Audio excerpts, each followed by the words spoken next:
Frank Mallory thought the war was long behind him until a lawyer in a gray suit handed him the keys to a rusted World War II tank and whispered, "It's all yours now, including what's inside." He hadn't spoken to Kurt Reinhardt in over 45 years, and now the man was dead. The tank, stored in a forgotten barn outside Flagstaff, Arizona. The documents, sealed tight in an envelope marked, "For Frank Mallory's eyes only." By the time Frank opened that hatch and saw what was hidden inside, it was already too late to walk away. Subscribe now for more gripping stories like this, because some secrets won't stay buried. Frank never liked phone calls, especially from unknown numbers.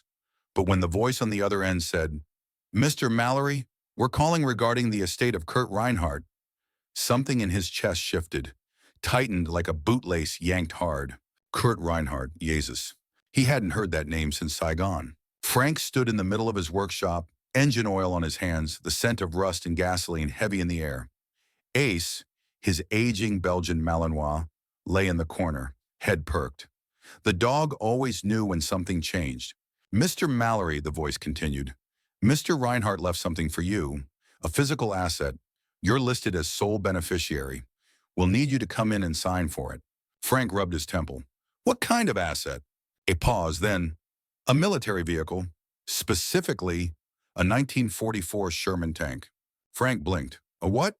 2 days later, Frank was standing in the dry heat of northern Arizona, staring at what looked like a hunk of dead steel covered in sand, spider webs, and old bullet holes. The storage yard was fenced, isolated, backed up against the red rock canyons of Flagstaff. The kind of place nobody stumbled across unless they meant to. The Sherman tank sat under a corrugated tin awning, its treads half sunken in dust. The U.S. Army star on its side was faded to ghost white. It looked like it had been dragged straight out of Normandy and left to die in the desert. Frank glanced at the keys in his hand. Ace stood beside him, silent but alert. "Well," Frank muttered, "let's see what the old bastard left behind." Climbing into the hatch brought back memories Frank would have paid good money to forget. Tight steel, the stench of oil and heat, the cold clank of metal under his boots. This one smelled different, though. Older, abandoned. He ducked into the driver's compartment, flashlight in hand. Dust everywhere. Rodents had made a home in the wiring. But beneath the grime, he saw something strange. The commander's seat had been modified. Bolted underneath it was a sealed metal panel, not standard Army issue. Ace growled outside. Frank's instincts kicked in. He unbolted the panel. Inside was a rolled piece of oilskin canvas, tied with faded red string. He pulled it out carefully and opened it. It was a hand-drawn map. The kind with pencil marks, longitude lines, notations in German, and a single phrase scrawled across the bottom. "Project Harvest, do not pursue." His hands froze. What the hell was this? Frank drove the tank, slow, grinding, roaring louder than hell, onto the flatbed trailer he'd rented and headed back to Oregon. He didn't trust anyone enough to leave it there overnight. He stopped just once, at a diner along the highway. While Ace waited in the truck, Frank ordered black coffee and a plate of overcooked eggs. The waitress smiled and chatted, but Frank barely listened. His eyes kept drifting out the window. To the same black SUV parked across the street, engine off, tinted windows. It had been behind him since the Flagstaff yard. That night, back in his garage, Frank parked the tank under the flickering fluorescent lights and locked the main doors. He spread the map across his workbench. Ace paced the perimeter, ears perked, nose working overtime. Frank traced the coordinates on the page. It pointed to a place he hadn't heard of in decades, the high desert between Kingman and the Nevada border. Unmarked on modern maps. Nothing but dust, rocks, and rumors. He flipped the map over.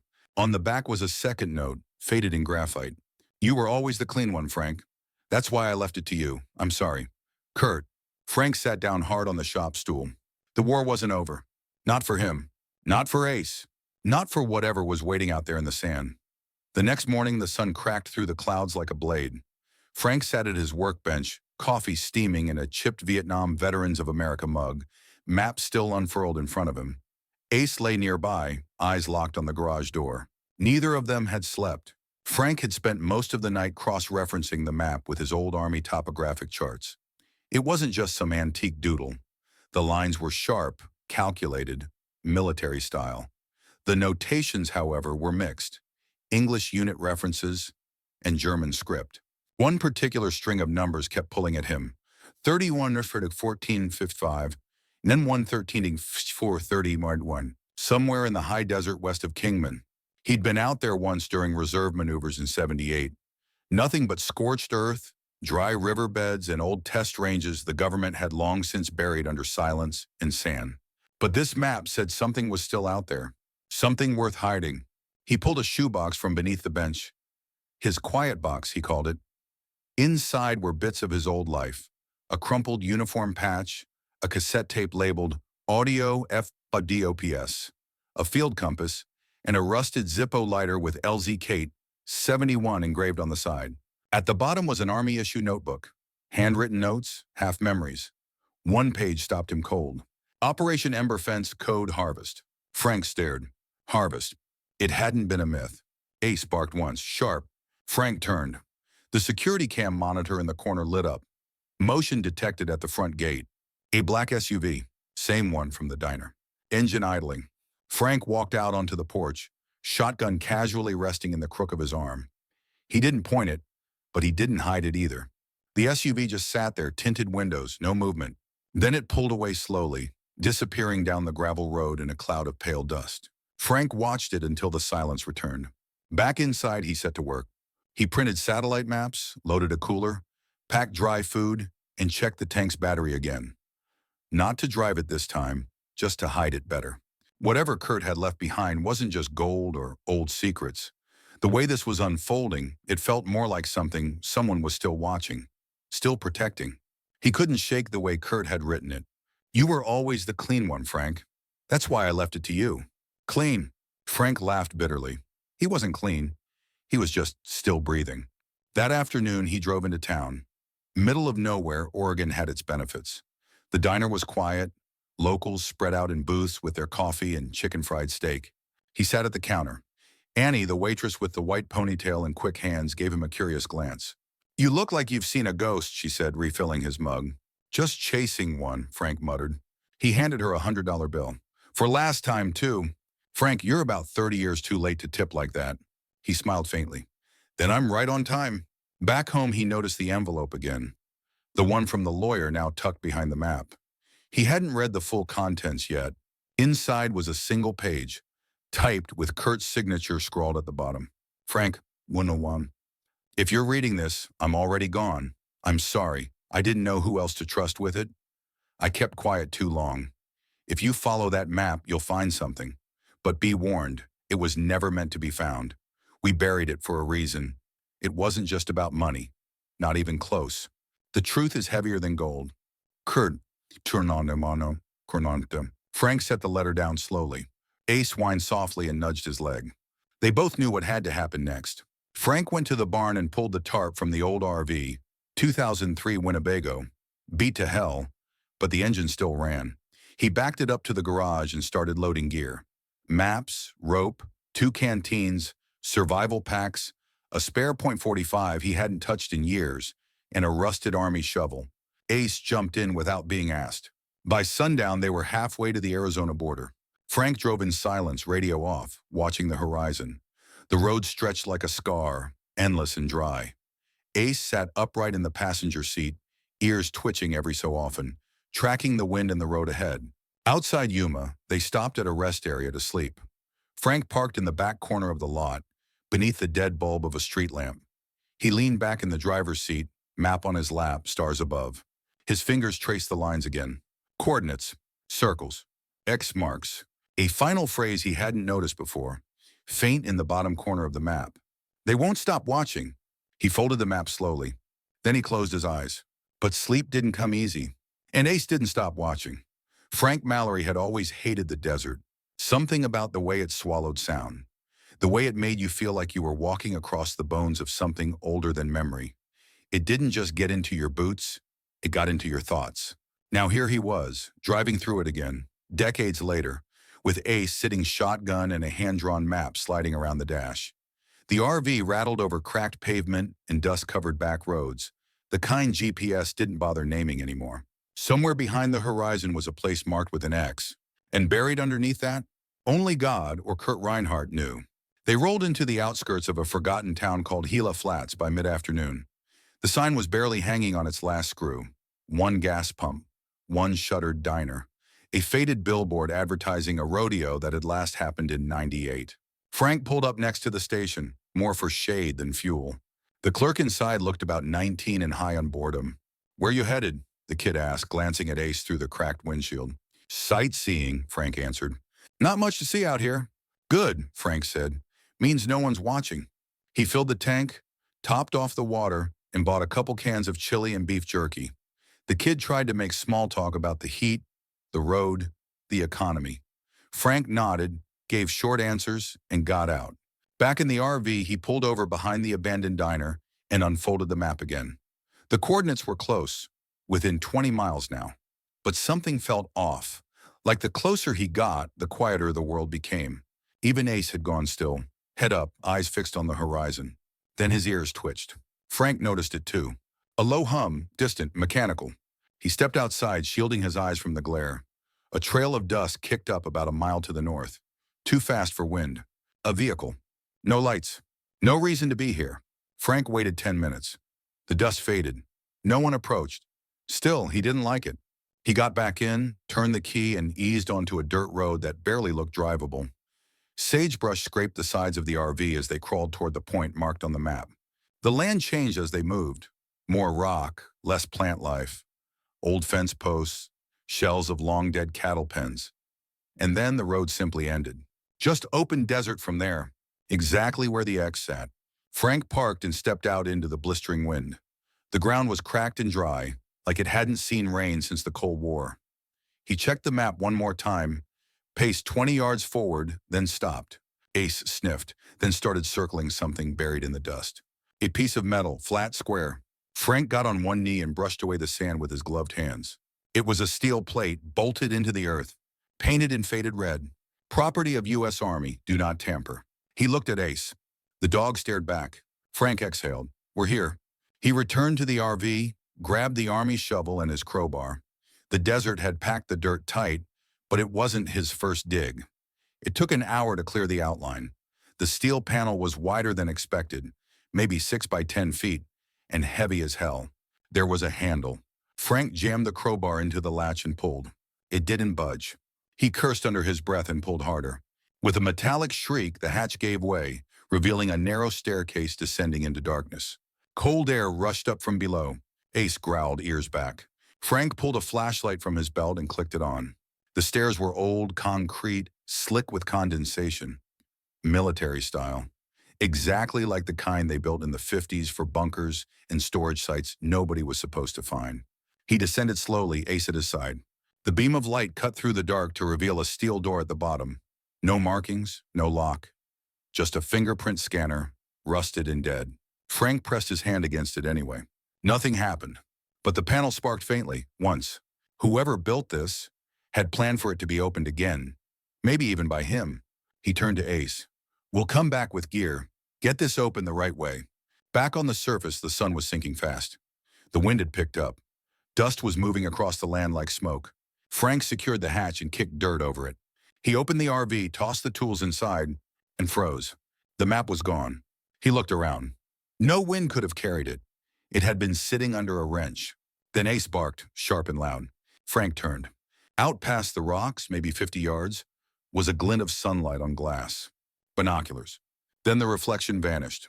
Whoever had been watching was gone, but not far. That night, Frank didn't sleep. He sat in the driver's seat with the .45 in his lap, and Ace curled tight beside him, ears twitching in rhythm with every gust of wind. Whatever Kurt had sent him to find wasn't just dangerous.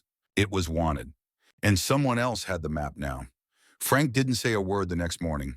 He poured black coffee into a steel thermos, strapped his sidearm to his belt, and opened the RV door. The sun hadn't cleared the ridge yet, but the air already carried that dry, powdery scent only found in the high desert. The kind that made your skin itch before noon. Ace was already up, tail stiff, pacing slow, eyes locked toward the east. Same spot they'd seen the flash the night before. Whoever had taken the map hadn't come back during the night, but that didn't mean they were gone. Frank didn't believe in luck. He believed in preparation. He grabbed a duffel from the storage compartment beneath the bed, one he hadn't opened since Afghanistan. Inside, bolt cutters, backup flashlight, trail sensors, a multi-tool, batteries, and a box of military-grade glow sticks he'd probably get arrested for if anyone knew he still had them. "Let's finish what we started," he said to Ace. Back at the site, the steel hatch was exactly as they'd left it. Dirt kicked up around the edges from last night's wind, but otherwise untouched. Frank didn't see any new boot prints, which was either a good sign or a very bad one. He pulled the hatch open again. The cold air that rose up smelled metallic and stale, like the inside of a sealed ammo crate. He clicked on his flashlight and descended. Ace followed silently, one paw at a time, never stepping ahead but never falling behind. His ears twitched at every drip of condensation, every breath of air that didn't seem like it belonged. The stairwell turned twice before ending at a thick steel blast door. No markings except for the fingerprint scanner to the right. Frank stared at it, the way a man stares at a coffin he didn't expect to bury. "What the hell did you leave down here, Kurt?" He pressed his palm against the scanner. Nothing. He tried again. A faint click, then a whirring sound behind the walls. Ace stiffened, low growl. The door groaned. Then it opened, 2 inches, 3, just enough for Frank to slide his boot in and push. Inside, darkness, real darkness, the kind that eats light. Frank cracked a glow stick, tossed it forward. Green haze spread across the concrete floor, revealing a corridor with metal grates, rusted pipes overhead, and peeling military signage in both English and German. Ace didn't growl. He whined. And Frank had learned long ago, whining was worse. They moved slowly. Every 20 feet, Frank cracked another glow stick, placing them along the wall. No power, no light. But everything down here felt preserved, not forgotten, maintained. The hallway split. To the left, a steel vault door, half open. To the right, a room marked with faded stenciling. Property, U.S. Army Biomedical Research, 1952. Frank's gut turned. He remembered the rumors, the old stories passed around in field camps, secret tests, black budget projects, operations buried under layers of lies and burn bags. "Harvest," he whispered. The vault door groaned as he opened it wider. Inside were crates, stacked, labeled in different languages, some marked with faded swastikas, others stamped U.S. WWII, evidence hold. He opened the nearest one. Gold bars, actual gold. But that's not what stopped him. It was the photograph taped to the underside of the crate lid, a black and white picture of 5 soldiers in uniform. One of them was Kurt. Another was him, young, clean-shaven, holding a crate just like this one. Frank staggered back. That picture had never been taken, at least not by anyone he remembered. Ace barked sharply once. Frank spun. At the end of the hall, the emergency light flickered. Someone else was down there. He drew his weapon. But no footsteps, no sound. Just the slow pulse of pressure in his chest and the sure feeling that they weren't alone anymore. He pulled Ace close and whispered, "We're pulling out." They backed out the way they came, glow sticks lighting the path. As they reached the bottom of the stairwell, Frank turned for one last look and caught a shadow slip behind one of the crates. Gone! Up top, daylight had shifted. The wind had picked up. Dust whipped across the desert like whispers. Frank sealed the hatch, tossed 2 large rocks over it, and backed away. Back at the RV, he locked the doors and sat down hard behind the wheel.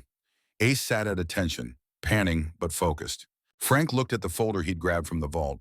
A single file marked, Project Harvest, active, 1945-1974, terminated, unconfirmed. Inside, memos between U.S. and foreign officers, reports of human experimentation on non-registered subjects, evidence logs tied to Fort Detrick, Langley, and Sandia Labs. And taped to the last page, a photo. Same as the one in the crate. Only this time every face was labeled with full names. All except his. His face had a label too. But it didn't say Frank Mallory. It said Asset 4B. Frank stared at the name for a long time. He didn't speak. Didn't move. Ace leaned against his leg, warm and real. After a while, Frank whispered, "They didn't just bury gold, boy. They buried us." Frank Mallory sat in the RV like he'd just been hit by a freight train. The folder from the vault was open on the small kitchenette table, and spread across it were government documents that shouldn't exist. Sealed memos, blacked out communications, and photos that made his skin crawl. But it was that name, Asset 4B. That was the piece that twisted in his gut like a blade. He stared at it, heart pounding. He didn't remember any experiments. He didn't remember anything out of the ordinary during his enlistment, other than the classified ops Kurt had run point on. But his name, his picture, showing up on a government list of assets, he wasn't just a soldier in someone else's operation. He was part of the file, and someone had tried to erase him. Ace sat quietly on the bench across from him, eyes fixed on the door. The dog hadn't barked since they'd left the bunker, just watched, like he knew things Frank didn't. Frank turned the folder upside down. Something slipped out. A smaller envelope, yellowed, sealed with red wax. His name written in the corner. Mallory F. The handwriting was unmistakable. Kurtz. He broke the seal. Inside, a folded, handwritten letter. Several pages. The first line hit him like a punch to the chest. Frank, if you're reading this, I'm gone. I waited too long to say any of this, and I won't get the chance to do it face to face. I'm sorry for that. Frank leaned back slowly, breathing through his nose. The heat inside the RV felt heavier now. He read on. You and I both know the war didn't end when we came home. Some of us carried it, others buried it. I did both, and I've been dying under the weight of it ever since. That tank, that map, they were never about treasure. They were about truth. I wasn't just moving gold. I was moving guilt. Mine. And yours, even if you didn't know it. Frank's fingers tightened on the page. Ace let out a soft huff. Back in '73, that convoy we ran across the border wasn't just hauling military cargo. It was the last link in a chain stretching back to '45. Gold seized from Nazi trains, handed over to friendly hands in exchange for silence. But it wasn't just about gold. It was about testing. Funding labs that did things our government didn't want its own people to know. Human trials. Biochemical research. You drove one of those payloads, Frank. I made sure you didn't know. Because you were clean. Frank's hands were trembling now. He stood, walked to the sink, ran cold water over his wrists. His reflection in the small metal mirror above the faucet looked older than yesterday. A man cracked open by names and dates he'd spent a lifetime trying to forget. Back at the table, he kept reading. They called it Project Harvest because we were harvesting silence, buying it with blood money. I stayed in long after you retired because someone had to keep it buried. But when I got the cancer diagnosis, I knew I couldn't take it with me. That map leads to the last evidence left. You found it, and now they know you have it. Frank looked toward the duffel bag. The vault folder, the picture with his face circled, the files marked unconfirmed. He didn't want any of this. But it had come looking for him anyway. The last page of the letter was brief. They'll come for it, Frank. They won't use courts or subpoenas. They'll come like shadows, quiet, professional. You taught me to trust two things, my instincts and Ace. Don't let them win. You were never just a soldier. You were the conscience they couldn't buy. Tell the truth, burn the rest. Your friend Kurt. Frank folded the letter slowly. Then he reached under the bench and pulled out an old cigar box. Inside, a prepaid burner phone, a single USB drive, and a stained photograph of his platoon. All things he'd never planned on needing again. He plugged the USB into his laptop. Inside, digitized documents, the same as the physical ones, but with voice recordings. Old reel-to-reel files converted to MP3s. One labeled, Fort Detrick Brief, Harvest Protocol, 1961. He pressed play. A man's voice, flat and clinical, filled the cabin. Subjects 4A through 4D display enhanced stress endurance, low reactivity to chemical exposure, and above-average aggression response when triggered. Asset 4B demonstrates ideal test compliance and strong post-mission compartmentalization. Frank paused the file. Ace lifted his head. Compartmentalization, Frank muttered. They mean forgetting. That night, Frank didn't sleep. He packed the physical files back into the duffel, zipped it tight, and made a decision he hadn't made in years. He was going to finish what Kurt started. He was going to shine a light on Project Harvest, even if it killed him. He would not be Asset 4B. He'd be Frank Mallory. One last time. Frank Mallory didn't believe in fate. He believed in consequences. And now that he knew what Project Harvest was, what he'd been unknowingly part of, he couldn't sit still. Not when there were files in his hands that could blow open decades of silence. Not when people had died to keep it buried. He poured himself one last cup of coffee from the RV's rusted percolator. No cream, no sugar, just bitterness and caffeine. just like the old days. Ace sat by the door, backpack ready, vest strapped on. The dog could feel it. This wasn't another recon trip. It was a mission. By sunrise, they were back at the site. Frank parked the RV a quarter-mile out this time, behind a rocky bluff. The dust from their previous visit had been disturbed. Tracks, tire marks, not his, not theirs. He knelt beside one, fresh, narrow tread, military grade, quiet engine, surveillance rig probably. "They're watching again," he muttered. Ace's ears flicked once. They moved quickly and quietly, following their own trail back to the steel hatch. Frank cleared the rocks, popped it open, and slipped inside. The flashlight beam bounced off concrete like a memory returning. Down below, the bunker hadn't changed. Still dark, still cold, still humming faintly like something old pretending to sleep. Frank went straight to the vault room. Inside, the same crates, same sealed files, but one box had been opened. Not by him. He lifted the lid. The gold bars were gone. Not all of them, just enough to send a message. And taped to the underside of the lid, replacing the photo, was a note. Block letters. All caps. "Stop now, no second chances." He didn't need to ask who sent it. Frank opened two more crates. The first held camera reels, labeled by year, 1951 to 1968, human testing, chemical trials. One labeled, Subject 4B, conditioning phase. He didn't touch it. The second crate held something stranger, a sealed hard case stenciled in white. Transmission module, harvest protocol. He cracked it open. Inside, a radio unit, compact, analog controls, still functional, and next to it, a satellite uplink attachment. Not military issue, civilian encrypted. Kurt hadn't just left files. He'd left a way to broadcast them.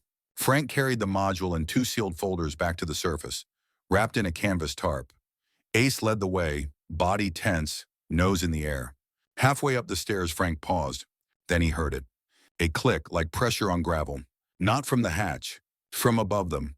Ace snarled. Frank dropped the gear and yanked his .45. The moment he surfaced, he dove left behind a mesquite bush. Dust erupted. Gunfire, two sharp cracks, pinged against the open hatch. Snipers. They weren't playing anymore. Frank rolled to a rock outcrop, Ace beside him. The dog knew how to move under fire, had done it before.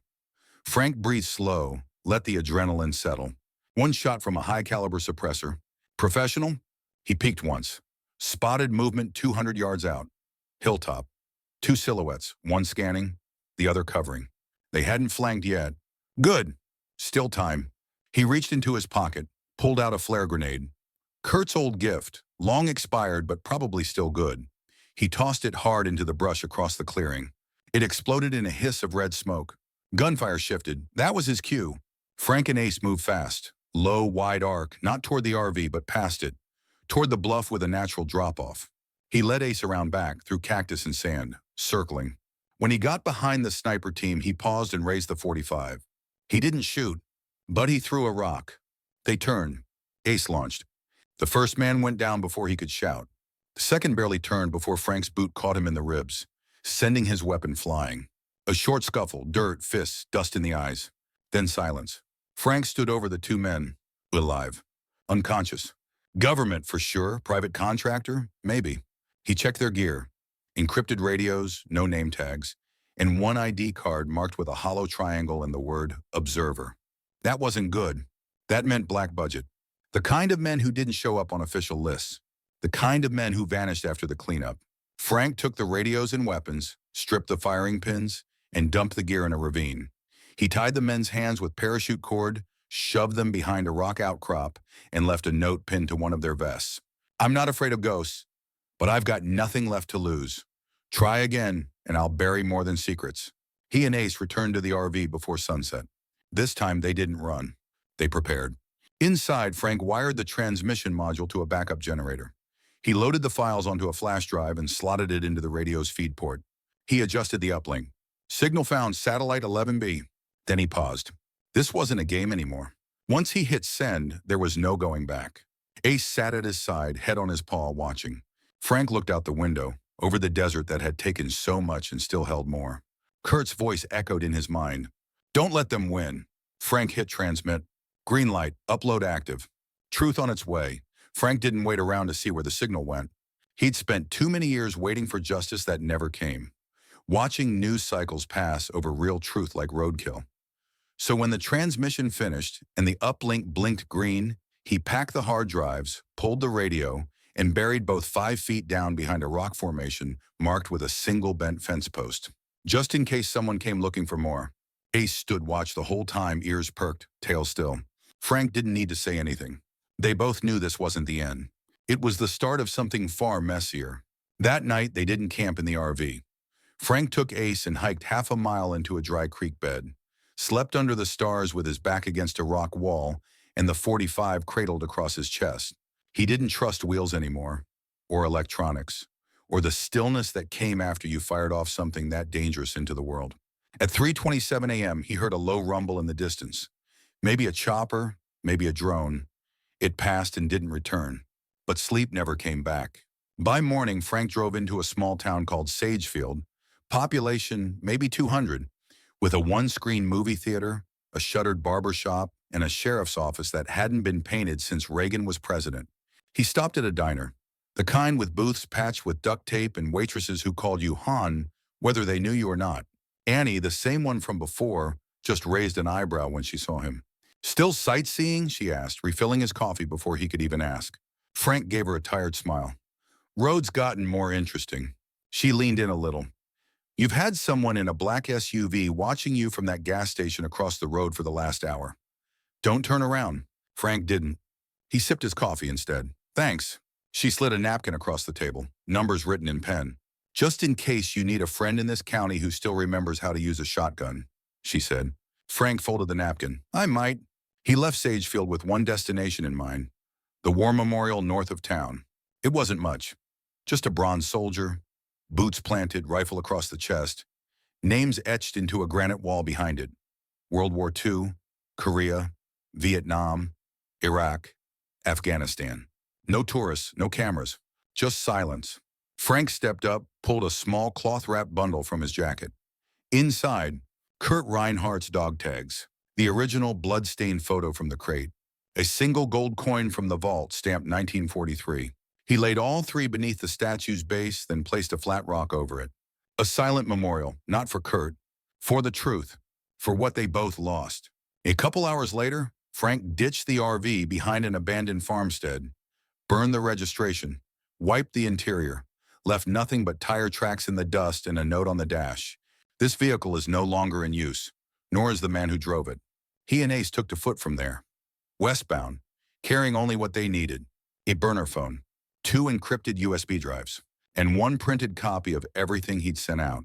It didn't take long for the media to catch up. 3 days after the transmission, a leak hit the wire.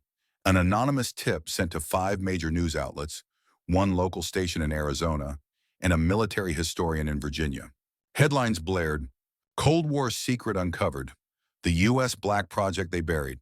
Project Harvest, American Soldiers, Nazi Gold, and Human Experimentation." The last command, whistleblower files shake Pentagon. Frank watched from a motel room in the middle of nowhere, using an old antenna hooked to a black and white TV that still got 3 channels. Ace sat beside him, still watchful. The anchor said "alleged" a lot. They used the word "unauthenticated." They speculated, they debated, but they couldn't ignore it. Not with the documents, the recordings, the photographs, and not with the story that began to swirl around a single anonymous figure. They started calling him the last operator. No name, no rank, just a ghost who had blown the doors off a chapter of American history no one wanted reopened. Some thought he was fake. Others swore he was real, but no one could find him. And Frank intended to keep it that way. In the weeks that followed, congressional hearings were announced. Retired officials panicked. Old names started reappearing in new places. Fort Detrick, Sandia, CIA archival departments. Someone had lit a fuse. Frank had no plans to watch it explode. Instead, he sat under the shade of a half-dead Joshua tree one morning, watching the sun rise over the horizon like it had something to prove. Ace lay nearby, dozing. Frank pulled out Kurt's letter, creased and worn now, and read the last line again. "You were never just a soldier. You were the conscience they couldn't buy." He folded it gently, placed it in his shirt pocket, then stood. Time to move. The desert was wide, but ghosts walked lighter when they knew the truth was finally out there. The desert had always been a place where things went to die. Old minds, lost names, broken secrets. It all got swallowed by the sand out here. No cell towers, no traffic. Just heat and silence. Frank Mallory figured that made it the perfect place to disappear, but not before finishing what he started. It had been 12 days since the first file hit the internet. 7 since Congress opened an internal investigation into unauthorized Cold War experiments. 3 since a former Department of Defense contractor was found dead in a cabin in Idaho under uncertain circumstances. And 24 hours since a journalist named Maggie Boone from Phoenix Local 7 uploaded a video titled, "Meet the Man Who Exposed Project Harvest." In the video, she didn't show his face, but she showed the evidence, the photos, the map, and the spot at the war memorial where someone had left behind a pair of dog tags and a gold coin. Frank watched the video from a laptop in the back of a pickup truck parked behind a shuttered gas station off Highway 60. Ace lay stretched out across the tailgate, tongue out, tail wagging gently in the dry morning breeze. "You're famous," Frank muttered to the dog, "or at least infamous." Ace rolled onto his side, paw up like he wanted a belly rub. Frank obliged. He needed it too. There was one thing left to do, and it wasn't running. Later that afternoon, Frank found himself standing in front of a post office in a no-name town, holding a brown padded envelope in his weathered hands. Inside, the original photographs from the vault, Kurt's handwritten letter, a signed affidavit of what Frank remembered from 1973, and a note addressed to Maggie Boone. "The files were real. The evidence is yours. The rest is between you and the country that forgot to ask the hard questions." He added one last thing before sealing it. A folded photo of him and Ace taken sometime in '82 outside Fort Carson. Frank had hair back then. And hope. He dropped the envelope into the slot and didn't look back. Didn't need to. He felt lighter already. That night, Frank and Ace camped high on a ridge overlooking the valley. No city lights, just stars, wind, and the kind of silence you had to earn. He built a small fire, kept it low, just enough to warm a tin of beans. He didn't talk much anymore. Didn't have to. Ace understood everything without a word. He pulled Kurt's letter from his coat pocket one last time. The paper was nearly falling apart now, but the final line was burned into his memory. "Sometimes the last order isn't to fight, it's to speak." Frank stared into the flames and nodded to himself. "I spoke," he whispered. Somewhere far away, people were reading what he'd uncovered, debating it, arguing on cable news, thinking about history a little differently. He didn't need applause. He just needed peace. Just before dawn, Frank reached into the bottom of his rucksack and pulled out a new envelope. Handwritten on the front, "To whoever finds this." Inside was a printed map, not of Project Harvest, of the desert. Marked on it, a small location near an abandoned riverbed, a stone cairn buried under sand, and below that, "Inside this box is gold you can spend and a story you probably won't believe. Keep one, tell the other, but don't bury both. FM." He placed the envelope beneath a flat rock at a trailhead rest area, wrapped it in plastic, and tucked it inside a rusty ammo can. Then he and Ace walked away. They say no one ever saw Frank Mallory again, but truckers told stories of a man and a dog seen walking the edge of the Mojave, trading repairs for gas and sleeping under the stars. A rancher near Nevada claimed he met a quiet vet who helped mend a windmill and left before sunrise. Someone swore they saw him near the Arizona-Mexico border, working on a fence and whistling to a dog who never left his side. But no one ever got a name. And that's exactly how Frank wanted it. He hadn't just uncovered a secret. He'd given the truth its legs back. And in a world so loud with lies, that was the last command he was ever willing to follow. Not from a superior, not from a country, but from his own conscience. The end. Thank you for following Frank and Ace's story through all 8 parts of The Last Command. It's a story about truth, silence, loyalty, and the things we carry long after the uniform comes off. Now we'd love to hear from you. What would you have done if you uncovered a secret like Frank's? Would you run, reveal it, or bury it again? Drop your thoughts in the comments and don't forget to subscribe so you don't miss more emotional, powerful stories like this one.